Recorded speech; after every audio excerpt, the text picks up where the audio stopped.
Assalamualaikum warahmatullahi wabarakatuh. Alhamdulillahirrahmanirrahim. Wassalatu wassalamu ala rasulillah wa ala alihi wa sahbihi wa man tabi'ahu. Asyhadu an la ilaha illallah wa asyhadu anna Muhammad rasulullah. Allahumma sholli ala sayyidina Muhammad wa ala ali sayyidina Muhammad walhamdulillahirabbil alamin. Rabbi israh li sadri wa yassir li amri wa hlul 'uqdatam min lisanihi yafqahu qawli. Rabbi zidni ilma warzuqni fahma waj'alni minas sholihin bi rahmatika ya arhamar rahimin. Selamat pagi, salam sejahtera untuk kita semua. Saya doakan semoga selalu sehat-sehat, sehat pikirannya, sehat badannya, sehat jiwa raganya. Ya, mudah-mudahan kita selalu dalam lindungan Allah Subhanahu wa taala. Amin amin. Untuk itu mari kita bersama-sama untuk selalu berdoa. La ilaha illallah wahdahu la syarikalah lahul mulku wa lahul hamdu wa huwa ala kulli syai'in qadir. La ilaha illallah wahdahu la syarikalah lahul mulku wa lahul hamdu wa huwa ala kulli syai'in qadir. La ilaha illallah wahdahu la syarikalah lahu mulku wa lahul hamdu wa huwa ala kulli syai'in qadir. Allahumma faqihni fid din wa alimna at-takwil. Allahumma faqihna fid din wa alimna at-takwil. Allahumma faqihna fid din wa alimna at-takwil. Astaghfirullahaladzim, astaghfirullahaladzim, astaghfirullahaladzim, astaghfirullahaladzim. Subhanallah walhamdulillah wa la ilaha illallah wallahu akbar. Wala hawla wala quwata illa billahil aliyil azim. Subhanallah walhamdulillah wala ilaha illallah wallahu akbar. Wala hawla wala quwata illa billahil aliyil azim. Subhanallah walhamdulillah wala ilaha illallah wallahu akbar. Wala hawla wala quwata illa billahil aliyil azim. Kita siapkan diri kita untuk sukses. Allahu Akbar, Allahu Akbar, Allahu Akbar, Allahu Akbar. Asyhadu an la ilaha illallah, asyhadu an la ilaha illallah, asyhadu anna Muhammadar Rasulullah, asyhadu anna Muhammadar Rasulullah. Hayya 'alas shalah, hayya 'alas shalah, hayya 'alal falah, hayya 'alal falah. Allahu Akbar, Allahu Akbar, la ilaha illallah. Rabbana zalamna anfusana wa illam taghfir lana wa tarhamna lanakunanna minal khasirin. Rabbana hab lana min azwajina wa dhurriyyatina qurrata a'yun waj'alna lil muttaqina imama. Rabbi anzilni munzalam mubarakan wa anta khairul munzilin.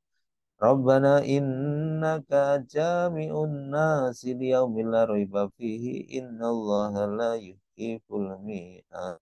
Allahumma rabbana anzil alaina ma'idatan minas sama'i takunu lana indal awwalina wa akhirina wa ayatan minka warzuqna wa anta khairur razikin. Hasbunallahu sayu'tinallahu min fadlihi wa rasuluhu. Hasbunallahu min sayu'tinallahu min fadlihi wa rasuluhu. Inna ilallahi raghibun. Alhamdulillahirrahmanirrahim. Pada pagi yang cerah, yang berbahagia ini, saya ingin menyampaikan, melanjutkan dari kajian-kajian kemarin tentang bagaimana kita sebagai seorang muslim, ya, bagaimana kita sebagai seorang muslim. Kemarin kita bekerja, bagaimana kita tentang etos kerja, bagaimana kita tentang continuous improvement. Sekarang bagaimana sikap kita di dalam kehidupan kita sehari-hari. Kita di dalam selaku seorang muslim dilarang tegas oleh dalam Al-Quran maupun Al-Hadis berperilaku boros. Berperilaku boros itu sangat dilarang. Bagaimana perilaku boros itu dalam Al-Quran? Itu dilarang. Al-Quran maupun Al-Hadis melarang kita untuk berperilaku boros. Sebagaimana sesuai dengan Quran surat Al-Isra ayat 26, Allah SWT melarang manusia untuk tidak menghambur-hamburkan harta secara boros. Menurut Syekh Abdurrahman bin Nasir As-Sa'di, seorang pakar tafsir abad 14 Hijriah, beliau menyampaikan bahwa Allah melarang pemborosan, penghambur-hamburan harta. Sesungguhnya orang-orang yang menghambur-hamburkan uang itu adalah saudaranya setan. Karena setan tidak mengajak kecuali kepada setiap perbuatan yang tercela. Setiap perbuatan yang tercela, yang tidak ada manfaatnya, itu adalah pekerjaan setan. Maka setan membujuk manusia untuk bersifat bakhil dan pelit. Ini jadi sifat bakhil pelit itu adalah sifatnya setan. Jika tidak berhasil membuat mereka itu bakhil dan pelit, maka setan mengajak ke arah pemborosan. Sebagaimana Quran surat Al-Isra tadi ayat 26 maknanya berikanlah kepada kerabat dekat haknya. Ya, kemudian orang miskin dan orang yang dalam perjalanan janganlah kamu menghambur-hamburkan hartamu secara bebas. Ya, menurut penjelasan tafsir dari Kementerian Agama, ayat tersebut yaitu memerintahkan kepada kita kaum muslimin agar memenuhi hak keluarga dekat kita, ya, hak keluarga dekat, orang-orang miskin dan orang-orang dalam perjalanan. Hak yang harus dipenuhi adalah tujuannya apa? Untuk mempererat tali persaudaraan, hubungan kasih, dan mengunjungi saudara atau kerabat kita, rumahnya, dan bersikap sopan dan santun, serta membantu meringankan penderitaan mereka yang mereka alami. Dan sekiranya ada di antara keluarga dekat ataupun orang miskin, ada orang yang dalam perjalanan itu memerlukan biaya atau keperluan hidupnya, maka hendaklah kita diperintahkan untuk bisa memberikan bantuan semampu kita, secukupnya, sesuai kebutuhan mereka. Dan orang-orang yang dalam perjalanan yang patut diringankan penderitaannya, yaitu orang yang melakukan perjalanan karena tujuan-tujuan yang dibenarkan dalam agama. Orang yang demikian adalah yang perlu kita bantu, perlu dibantu, dan ditolong agar dapat mencapai tujuannya, tujuan untuk dalam perjalanan dalam karena urusan agama. Dan tadi di akhir ayat tadi yang saya sampaikan, yaitu Allah melarang kaum muslimin bersikap boros, yaitu membelanjakan harta tanpa perhitungan yang cermat, ya, tanpa dihitung, tanpa perhitungan yang tepat, sehingga menjadi mubazir. Sesuatu yang mubazir ini yang dilarang. Larangan ini tujuannya agar apa? Agar kita itu mampu mengatur pengeluaran dengan perhitungan yang secermat-cermatnya, ya, agar apa yang kita belanjakan, yang dibelanjakan sesuai dengan keperluan, disesuaikan antara pendapatan dan keperluan, disesuaikan dengan kemampuan kita, berapa sih pendapatan kita, maka berapa yang perlu kita keluarkan, atau berapa jadi keperluan kita ini kita sesuaikan dengan pendapatan kita. Keperluan, ya, bukan keinginan. Kalau keinginan kita itu macam-macam, keinginan itu banyak sekali, manusia keinginannya itu tanpa batas, ya. Tapi kita lihat mana yang perlu, mana yang penting. Maka kaum muslimin juga tidak boleh menginfakkan harta kepada orang yang tidak berhak menerimanya, atau memberikan harta yang melebihi dari apa yang seharusnya. Artinya ya sewajarnya, sesuai ketentuan peraturan, ya, dan yang artinya kalaupun lebih ya secukupnya atau sedang-sedang saja. Itu perintah Allah.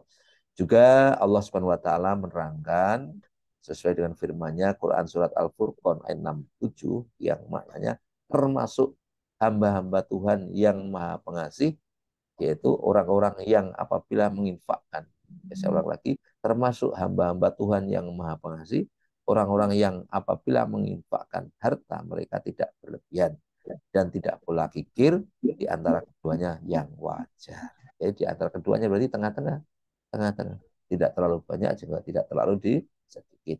Adapun keterangan tersebut ini dapat diterangkan bahwa maknanya apa, tentang jadi larangan kita untuk berlaku boros, larangan kita berlaku sesuatu yang mubazir. Itu Al-Quran dan Al-Hadis. Dikisahkan ya dari Abdullah bin Umar, ia berkata kepada Rasulullah SAW, bertemu saat itu Rasulullah SAW bertemu dengan Sa'ad pada waktu berwudu. Lalu Rasulullah SAW bersabda, alangkah borosnya wudumu, hai Sa'ad. Rasulullah begitu. Alangkah borosnya wudumu itu, hai Sa'ad. Dan Sa'ad berkata, apakah di dalam berwudu ada pemborosan ya Rasulullah? Dan Rasulullah bersabda, iya, meskipun kamu berada di sungai yang mengalir, kalau kita terlalu menggunakannya berlebihan, ya pemborosan penggunaan air yang sewajarnya secukupnya. Kita telah selesai. Ya. Juga diriwayatkan dari Anas bin Malik bahwa Rasulullah SAW berkata, suatu ketika datanglah seorang laki-laki dari Bani Tamim kepada Rasulullah SAW. Lalu ia berkata, wahai Rasulullah, saya adalah seorang yang berharta, banyak keluarga, anak, dan tamu yang selalu hadir. Maka terangkanlah kepadaku bagaimana saya harus membelanjakan hartaku, ya, membelanjakan hartaku, dan bagaimana saya harus berbuat. Ya, jadi dia itu berharta, tanya banyak, tapi punya anak banyak dan punya saudara banyak, dan hampir setiap hari itu ada tamu, tamunya itu banyak. Gimana ini kan gitu. Jadi dia itu mengadu kepada Rasulullah karena ada perintah membayar zakat. Padahal setiap hari dia juga punya kewajiban banyak, dia juga punya tamu banyak yang harus dilayani. Maka Rasulullah SAW bersabda, hendaklah kamu mengeluarkan zakat dari hartamu jika kamu mempunyai harta. Karena sesungguhnya zakat itu penyucian yang mensucikan kamu. Peliharalah silaturahim dengan kaum kerabatmu dan hendaklah kamu tahu ya kamu ketahui tentang hak orang yang meminta pertolongan, tangga dan orang miskin. Kemudian lelaki tadi berkata, wahai Rasulullah, dapatkah engkau mengurangi kewajiban itu kepadaku? Rasulullah membacakan ayat tadi, berikanlah haknya kepada kerabat dekat. Jadi zakat itu bisa diberikan kepada kerabat dekatmu, juga orang miskin dan orang yang dalam perjalanan. Janganlah kamu menghambur-hamburkan hartamu secara salah, menghambur-hamburkan secara boros. Melayaninya ya secukupnya. Lalu lelaki tadi berkata, cukuplah bagiku wahai Rasulullah apabila aku telah menunaikan zakat kepada amil zakatmu, ya, lalu aku telah bebas dari kewajiban zakat untuk dibayarkan, ya, zakat yang harus dibayarkan kepada Allah dan Rasulnya. Lalu Rasulullah SAW bersabda, ya apabila engkau telah membayar zakat itu kepada amilku, ya, engkau telah bebas dari kewajiban itu dan engkau akan menerima pahala dari orang yang menggantikan. Ya, itu teman-teman sekalian. Dari kita intinya kita tadi dilarang untuk berlaku yang berlebihan, baik beribadah, baik beramal, baik berzakat, baik berwudu, baik apapun dalam hal apapun kita dilarang sesuatu hal yang mubazir, mubazir. Ya, maka kita juga harus tahu di dalam aktivitas kehidupan kita sehari-hari apa saja yang termasuk pemborosan-pemborosan, mubazir-mubazir itu. Pemborosan itu banyak sekali ya, apalagi kalau di dalam dunia bisnis ya. Contohnya kalau kita memproduksi atau pemborosan kan mubazir. Mubazir itu berarti sama dengan limbah, sampah kan ya, sesuatu hal yang tidak berguna. Makanya kalau terlalu berlebihan nggak kemakan akhirnya kan sampah, ya kan? Jadi kotoran ya berlibat. Contohnya apalagi produksi yang berlebihan, tidak sesuai kebutuhan. Akhirnya kan berlebih ya karena kita tidak memperhitungkan dengan cermat, perhitungan tidak matang akhirnya berlebihan ya tuh ya, atau tanpa perencanaan yang matang ya, waktu menunggu terlalu lama sehingga kita antara pekerja dan mesin menganggur ya, itu juga pemborosan ya. Kemudian bagaimana ya harus dievaluasi lagi, dikomunikasikan lagi perencanaannya, kapasitasnya ya, sehingga tidak ada, mungkin karena waktu itu tidak ada komunikasi yang baik antara pekerja dan mesin atau perencanaannya antara karyawan menunggu dan instruksi alat atau bahan. Nah, itu ya. Kemudian saat bekerja tidak efisien ya, biaya produksi atau material akhirnya lebih lebih banyak atau lebih tinggi. Kemudian waktu gerak atau transportasi pergerakan yang berlebih, ya itu juga ya harus kita hitungkan. Kalau kita mau kemana tujuannya harus kita hitung sekali jalan langsung, ya waktu tunggu terlalu lama, peningkatan ya itu ya. Solusinya gimana? Atur ulang ruang kerja, proses untuk mengurangi pergerakan atau transportasi supaya kita waktu gerak efektif. Kemudian persediaan yang terlalu banyak ya, sehingga kita membutuhkan banyak gudang ya. Padahal itu barangnya itu belum digunakan. Akhirnya apa? Kita memerlukan banyak gudang padahal belum digunakan juga. Akhirnya kita pemborosan gudang inventaris yang berlebihan ya.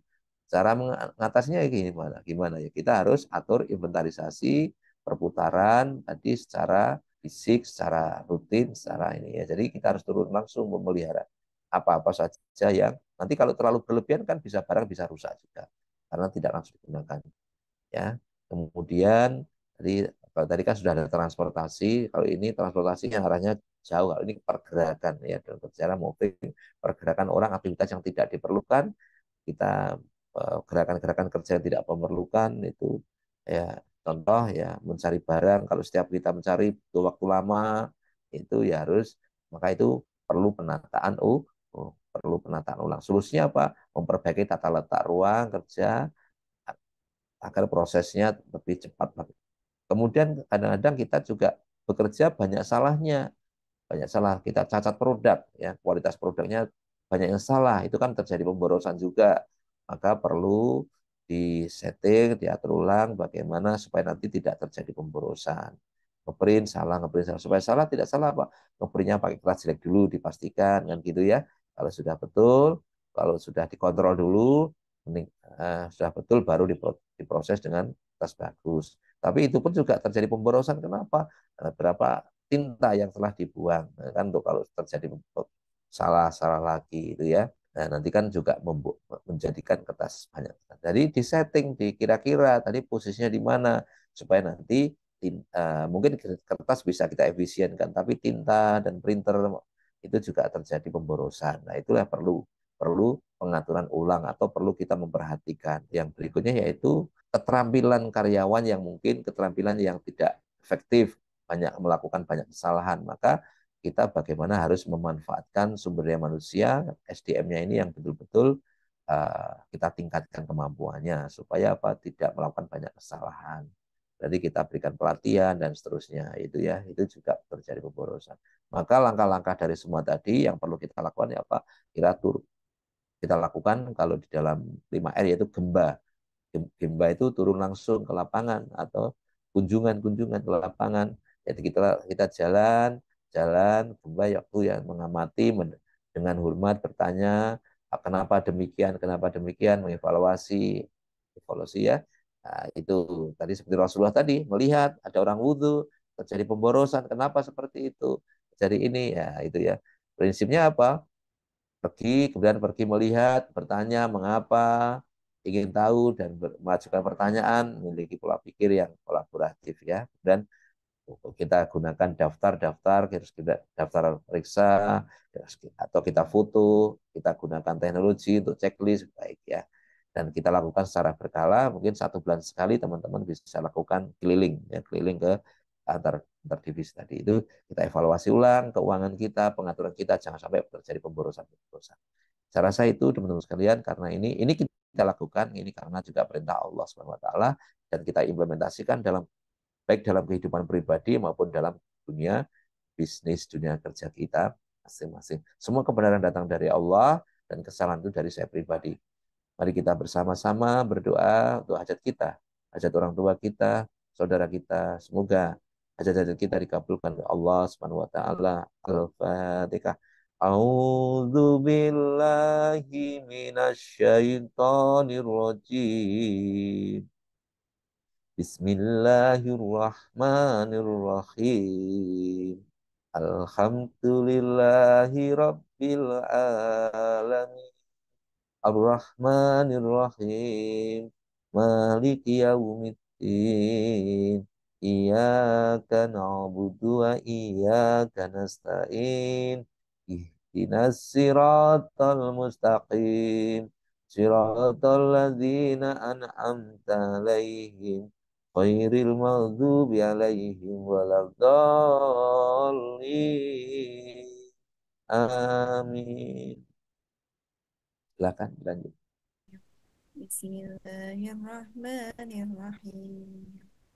إذا وقعت الواقعة ليس لوقعتها كاذبة خافضة رافعة إذا رجت الأرض رجا وبست الجبال بسا فكانت هباء منبثا وكنتم أزواجا ثلاثا وأصحاب الميمنة ما أصحاب الميمنة وأصحاب المشأمة ما أصحاب المشأمة والسابقون السابقون أولئك المقربون في جنات النعيم ثلة من الأولين وقليل من الآخرين على سرر موضونة متكئين عليها متقابلين يطوف عليهم ولدان مخلدون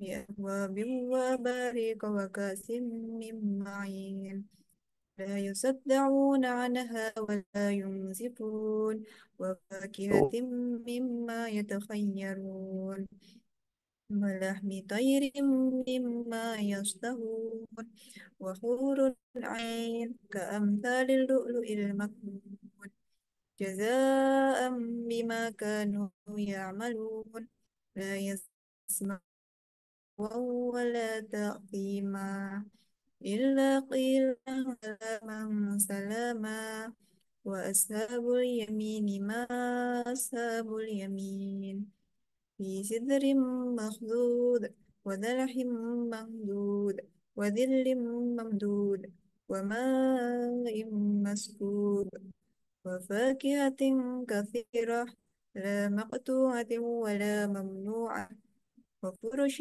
مرفوعة إنا أنشأناهن إنشاء وجعلناهن بكارا عربا أترابا لأصحاب اليمين ثلة من الأولين وثلة من الآخرين وأصحاب الشمال ما أصحاب الشمال في سموم وحميم وذل من يحموم لا بارد ولا كريم إنهم كانوا قبل ذلك مترفين وكانوا يسرون على الحنة العظيم وكانوا يقولون إذا متنا وكنا ترابا وعظاما أئنا لمبعوثون أو آباؤنا الأولون قل إن الأولين والآخرين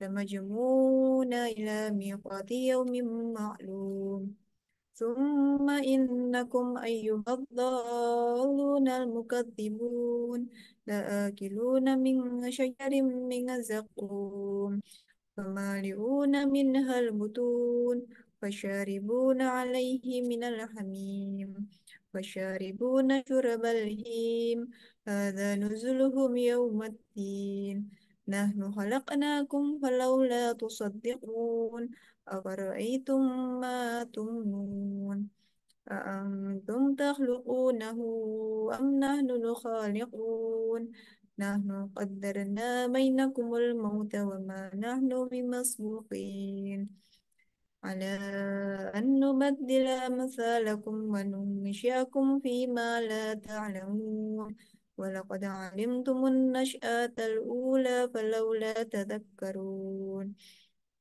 أفرأيتم ما تحرثون أأنتم تزرعونه أم نحن الزارعون لو نشاء لجعلناه حطاما فظلتم تفكهون إنا لمغرمون بل نحن محرومون أفرأيتم الماء الذي تشربون أأنتم أنزلتموه من المزن أم نحن المنزلون لو نشاء جعلناه جاجا فلولا تشكرون أفرأيتم النار التي تورون أأنتم أنشأتم شجرتها أم نحن المنشئون نحن جعلناها تذكرة ومتاعا للمقوين فسبح باسم ربك العظيم